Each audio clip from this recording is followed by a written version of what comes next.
Oh, terrible break. Oh, god awful. Oh. What the hell is wrong with this guy? Some kind of slacking ass lollygagger. Oh. Yeah, I got rough on the 6 ball. Why the hell did you get here?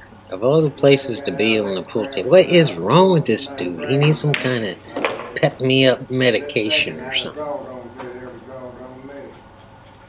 So here he is on the 7 ball, and now this is a scratch shot. He's going to scratch in the top or the bottom right hand corner here. He's going to go 3 rounds and just going to screw it up because he sucks. He needs to do some jumping jacks or something. Oh man, you couldn't pay me to shoot this shot. This is a safety all the way. Something. Look at him. He's just swinging. He just gets down and swings at every ball like he's gonna get as many shots as he wants on the ball. Something is going on with this dude. He's on Valium or something.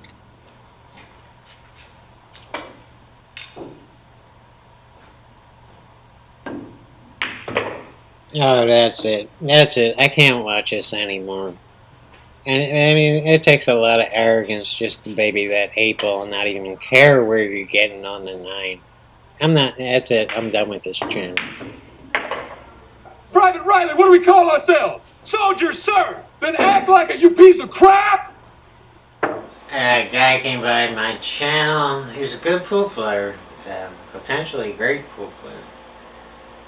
Had some things to say that I've heard throughout my whole life. My whole life doing not just with pool, but doing with anything.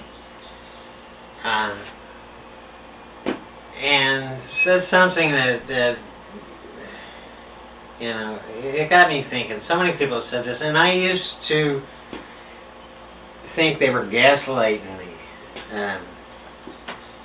trying to convince me that something's wrong with me. But what they're saying is just my nature, just the way that I am, and they're seeing that in some of my pool videos. And it's just where I come from, what I've been through. I'm all about keeping the stress off my back because I've seen what it can do to people. And I'm more living, I don't care who you have sex with as long as no one's getting hurt and everybody's doing what they want to do. I don't give a shit what you eat.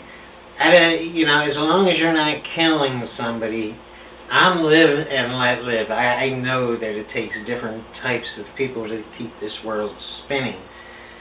And that's what they're saying, believe it or not, and just kind of the way that I am, just with my mannerisms and my body language, and I'm just not gonna stress myself over something. If I do something wrong, I'll address it and I'll fix it.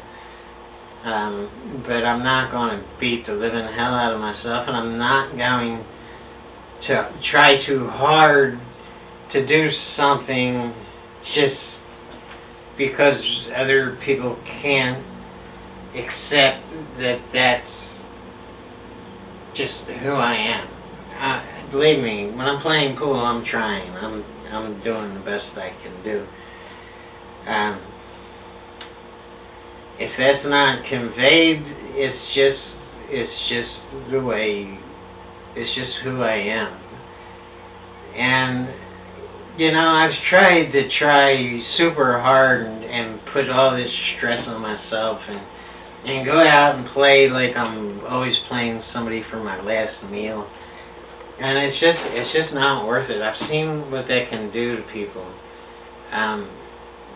But it wasn't me. It's not who I am and what I am. And I get what you're saying. And if that's the school of thought that you come from, and so be it. It takes both of us to keep the balls going in the pocket. Just with statements that come at me like I look like I don't care. It looks like I'm not even trying. I just get down and I don't even do warm-up strokes. And looks like I'm burning out. I care. You can't get. I care, believe me. And I'm not burnt out. I know I've been burnt out on pool. I have. I know what that's all about. And the process of being burnt out is you really don't feel you don't want to play pool. You want, and I've learned not to push myself through it and ignore what my brain is telling me. If I feel that way at all, like I don't give a damn, I'll leave. Yeah, I'll come back tomorrow and see if I feel any better. But I've learned that shooting through that doesn't make me a better pool player, it makes me worse. And then it's harder to get out of that burnout stage. Now, in a way, it's kind of amusing, but in another way, it's kind of aggravating. I'm not going to change who I am and my nature. I'm happy with who I am, and I'm happy with my income. I'm happy with what I eat. I'm about to eat a pineapple pizza and enjoy every bite of it. I'm not going to, not eat that because it bothers somebody else, or somebody else says I shouldn't eat it, that it's immoral. Just live and let live, man. It really, truly does take all kinds of people to keep this world going. And if you think that I'd be a better pool player by, I am bearing down. It just doesn't look like it. It's not conveyed. It's just who I am. I'm going to mute the background conversation at the start, but then I'm going to turn it back up after the break. And my ability to do this comes from years and years of playing in the bars and doing like 10 things at once while you're hitting on the barmaid or, whatever's going on. But it doesn't break my concentration to be able to do this. It's just an adapted skill I learned. I won a pool tournament in there and they told me not to come around anymore. Say why? Because we never saw you before and you just show up and take our money and leave. I worked with a girl here. Her dad drunk, he'd get on drunk, be gone for weeks. Nobody know where he's at. She asked me if I could find him, and I said, yeah, I'm sure I can. I knew him from way back. I said, yeah, I'm sure I can find him. And I had been sober for several years. And I wouldn't even go in the bars for the longest time. But I just started, and I knew all the ones he'd like to hang at. I just, one after another, I'd see somebody and I said, hey, you seen Doug? Yeah, he's it wasn't long till I called her and I said, he's up at so-and-so's house. Call that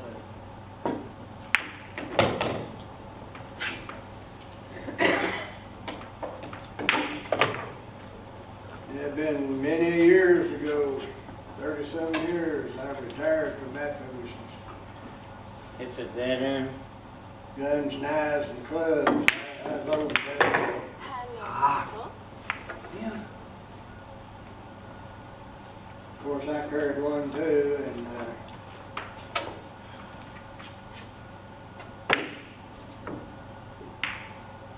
just glad I got out of that crap without blowing somebody's brains out.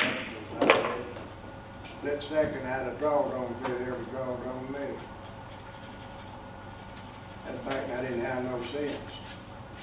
Hey, You still don't have much sense, Dad. hey, somebody was watching me because I saw I didn't know.